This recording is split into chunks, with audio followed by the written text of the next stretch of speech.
Welcome to this week's edition of Coach Prep. Coach Don and I are here in the Cherokee Batting Range Podcast Studio getting ready to record episode number 76. We're going to talk about indoor practices. We're going to review something we've talked about in the past, but seeing how I saw on the Weather Channel earlier today that 84% of the country right now has got snow or ice. So obviously that means a whole lot of indoor practicing going on. So before we talk about that, let's talk about our sponsors. First off, Anderson Bat Company. Everything Fastpitch is proud to announce that the Anderson Bat Company is becoming our presenting sponsor. In 2021, Anderson is producing the -9 Rocket Tech, the -10 Carbon, and the -11 Carbon Light. You get all the power with a great feel. It's the latest and greatest bat technology.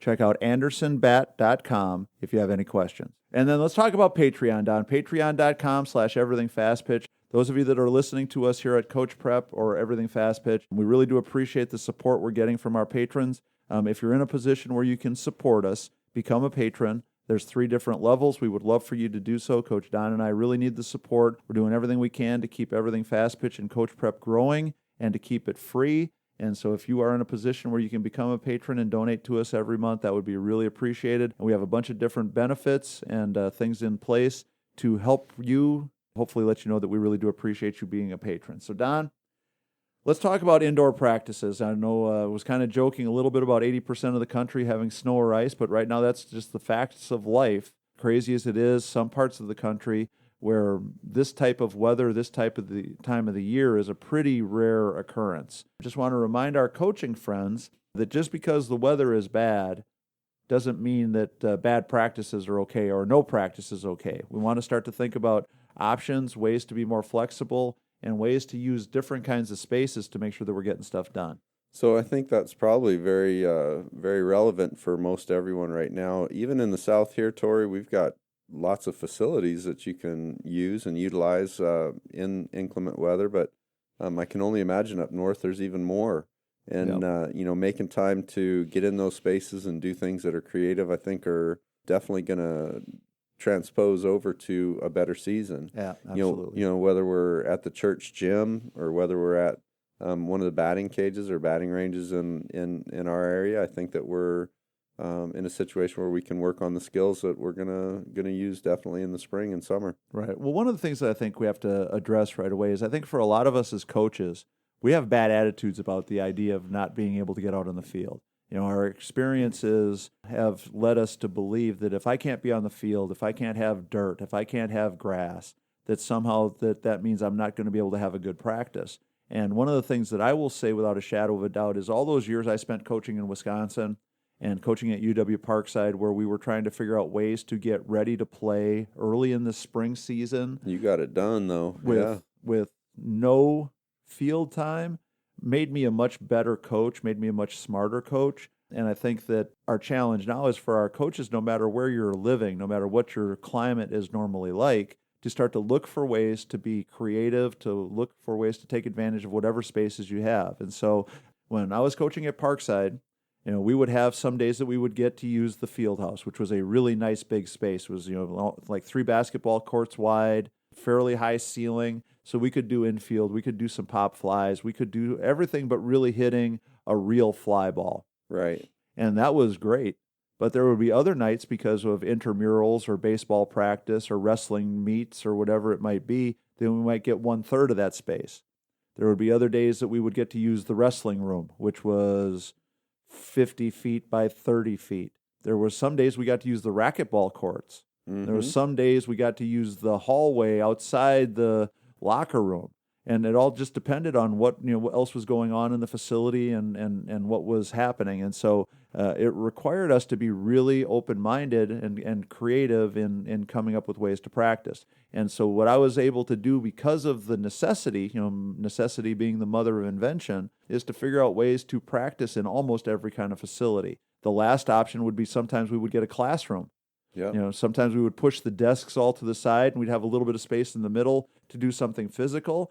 Sometimes the desks were bolted into the ground and you couldn't move them and you'd use the chalkboard and have mental practices. And so, I think for us as coaches, we have to address our attitude about it right away and make sure that we're thinking about the challenge of indoor practice as an opportunity to grow as a coach instead of an excuse to have bad practices. No, I think that all these things you're talking about, Tori, are just a way for us to be banking on having a good spring. Yep. And we got to put a little bit in, got to put a little bit in, a little more in, so that come springtime, we've got something there that's going to help us be prepared. And whether it's on your knees working on diving for balls like we talked about earlier, or for a tennis ball in a racquetball court. I'm seeing all kinds of sliding things and different fun things that we can try to do to utilize those spaces, and chalk talk, just like you said, chalkboard and whiteboard, and talking about the things that we want to do for defenses, or giving the kids a chance to teach us. Yep. Hey, here's the situation. What do you think should happen? And let them work through that, so that they're actually having to be creative and try and come up with solutions for different situations. And again, all those things we're banking up info and logging in time, so that in the spring we can be prepared. Stretching. I'm going to throw one more thing out there. We talk about it a lot, but I don't think that everybody does it enough. Stretching. If you've only got a space to stretch and condition, push-ups, sit-ups, crunches, any of those types of things, but becoming more flexible is decreasing our chance of injury in the spring too. Yep. And so I think that the idea is, starting to think creatively. And so I think for our coaches, we got to challenge ourselves. One of the things that we notice when we see an outdoor practice is that people are typically very traditional in their approach. A lot of people are kind of using the same routines, the same hitting patterns, the same ground ball patterns, those kinds of things. And there's certainly some value to that. There's something to be gained for a shortstop getting a ground ball at the normal distance and making the normal throw. But there's a lot of things that we can really increase their learning and increase their knowledge base by doing some things a little bit differently. So one of the things that we've talked about in the past is shrinking the field down. We used to call it pygmy infield, and now we'll just call it mini infield because we don't want to upset anybody. So the idea is normally we've got a 60-foot box for the bases. But depending upon your space, maybe today you have 30 feet between the bases. Maybe you have 20 feet, 15 feet, whatever it is. Let's say, we can set up an infield in a classroom where the bases are 15 feet apart. Now, I'm certainly not going to be hitting laser beams at my shortstop 18 feet away in that situation. But let's say we're struggling with bunt coverages. So we've got a really small infield. We can work on all the bunt coverage stuff because, let's say we use a tennis ball, and let's say our challenge is our second baseman's just not really good at getting over to cover first base. Well, if we're out on the whole field, she's at her normal position. I lay down a bunt. She's got to run 60 or 70 feet to cover first base. 3 or 4 reps. And right. Then she's got to run 70 feet back. Then she runs 70 feet over. Then she runs 70 feet back. And before you know it, in a minute, we've done 3 reps. Because of all the downtime in between getting reset. Maybe we've only done 2 reps in a minute. And now she's worn out. Yeah, now because she's only got to run 8 feet or 10 feet or 12 feet to get to her position. Now in a minute, maybe we've gotten 6 or 8 or 10 reps in. And still working on positioning her feet. Right, and getting to the bag and recognizing the batter squares around a bunt that her job is to get to first base to cover. So because the infield is smaller, her number of repetitions is increasing. What she really needs to work on is improving. Let's say the same situation, bunt coverages. Let's say our team is really bad at communicating. And so that ball gets bunted, and every time it gets bunted, the pitcher, first baseman, third baseman, and catcher all pile into each other because they're all able to get to the ball, but they haven't figured out yet who really should make the play. Well, we shrink the infield down. Now they've got to communicate that much faster because with a 15-foot infield, the center fielder could field the bunt.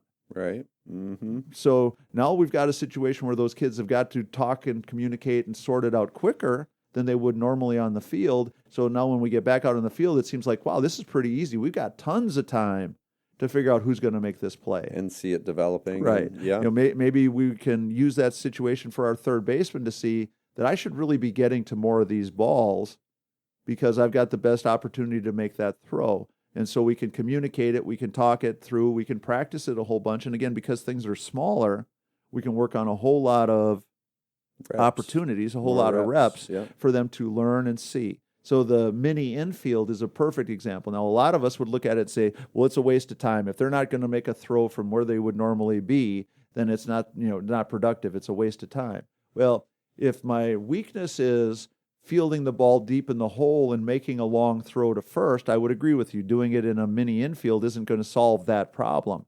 But the number of players who that's what they really need to work on is a pretty small list. And Tori, even if you're very proficient or very good at any portion of it, if you're not taking reps, you're losing ground on that. Yep. You gotta practice it if you're going to stay there. Yeah. And so even the idea of, the backhand or ranging after ball, if my shortstop needs to work on that, we can still do that in a 15-foot infield with a tennis ball. Sure. Maybe she's got really stiff hands. She doesn't give with the ball very much. Well, now we can take the glove off and use our bare hand in a tennis ball because we're so close together. I'm not throwing it very hard. I'm not rolling it very hard. I'm not bunting it very hard.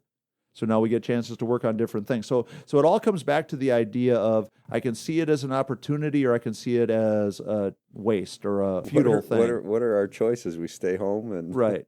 So we got to get something done. Yeah, and so another option is what we call splitting the field. So let's say we're in a long, narrow space. Maybe we've got a hallway to work with. So now in that hallway, can we work on relays and cutoffs and all that stuff? Of course we can. Now maybe again it's a smaller distance. Maybe we've got to use a softball because there's a window at the end of the hallway, and if we use a real softball, we're going to cause real damage. Maybe we have to use a tennis ball again. Maybe we need to use those super squishy anywhere balls. I can't remember for sure the name of the company. Incredible. But there was another company that made it was so soft you could hit it into like a window and it wouldn't break it. But we have to use those kinds of tools. But we can still work on, okay, at one end of the hallway is the catcher. At the other end of the hallway is the outfielder. And in the space in between is where we're going to have our relay person or our cutoff person. Depending upon the size of the space that you're in, maybe this is a really good thing because now the outfielder realizes that to make this really effective relay throw, I don't want to throw a rainbow. Mm-hmm. I definitely can't throw a rainbow all the way to the person I'm trying to relay it to because it's going to hit the ceiling. Yeah. And so now because we're in a more constrictive space, we're forcing our players to see something differently, to learn to do it differently that might end up ultimately being an improvement. Because we all have that one outfielder that I know for sure when she picks up the ball at the fence, she thinks she can throw it all the way home. And she might have a strong enough arm that she can. But to throw it all the way home from 180 feet away, she's got to throw it 100 feet in the air. Sure. Versus now she can figure out, well, wait a second, the fastest way for me to get this ball to go from here to there is 2 straight line, snappy throws. And so we can plant that seed and work on something, again, that's really, really important. So thinking about indoor practices, it's up to us to figure out how to get something done with the space we have. Don, you mentioned the church gym. If you've got a basketball court, you can have a great practice. Absolutely. That's perfect. Yeah. If you've got half of the basketball court, you can still have a great practice. But the thing we want to start to think about, if you've got the free throw lane, you can still have a great practice. It's just up to us to be creative in what we're doing and to invest a little bit in making sure that you've got a few tools, a few things that you can use that are safe. And it doesn't mean you got to spend a ton of money. You can get tennis balls for free. Everybody knows somebody who plays tennis that has a bunch of crappy old tennis balls that they don't play with anymore because they're worn out. Everybody has an old torn up sock that you can make a sock ball out of. There's all kinds of ways to make those tools to be able to do something safely inside. And again, it's up to us as coaches. You don't have to have a ton of bow nets. You don't have to have a ton of squishy balls. You don't have to have a ton of stuff to still have a productive indoor practice as long as our attitude is so good about it. No, Tori, shovel passes, backhand throws, all those things need practice and coordination. That doesn't take a lot of space. Those are all close quarter events. Sliding, short hops. Yep. All these things are things you can do in small spaces off of a block wall. Blocking for catchers off a block wall. There's all kinds of fun things that we can get creative and do. Yeah, and our attitude is going to be a big part of it. Because you mentioned something earlier, Don, about diving for balls. I can remember the couple of times that we, told the kids at the start of practice, where we're going in the wrestling room today. You start on your knees. Yeah, and all of a sudden, hey, diving practice, great.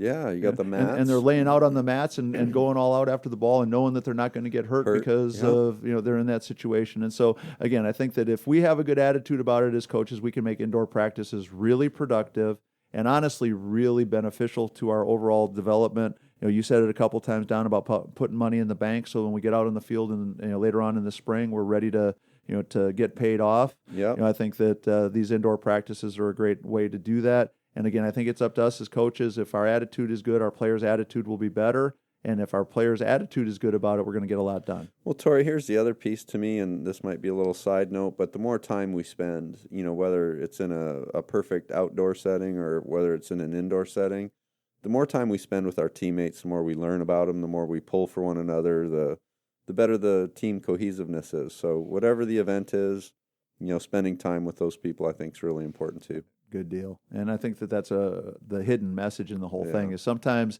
the adversity, quote unquote, adversity of being stuck indoors for practice could be a really good team building opportunity, because now we get a chance to pull together and get something positive done in a less than ourselves. And get something done in a less than positive or perfect environment. So coaches, indoor practices, it's going to be part of our lives. Obviously, we have a stretch of really bad weather like we have right now. It makes us think about it a little bit more, but let's be planning in advance. Let's be preparing for it. Let's have that bucket of mystery balls, of tennis balls and wiffle balls and light flights and squishies and everything else, so that when you're heading indoors, you got plenty of tools to get something done. Perfect. And you can get it, have really good practices. So, Don, let's talk about our sponsors really quickly. Anderson Bat Company. And then also let's talk about patreon.com, everything Fastpitch, patreon.com/everything Fastpitch. Please be a patron if you can. Coach Don and I would really love your support. Check out our website, fastpitchprep.com. We're looking for suggestions, ideas, and topics. Please make sure you send us an email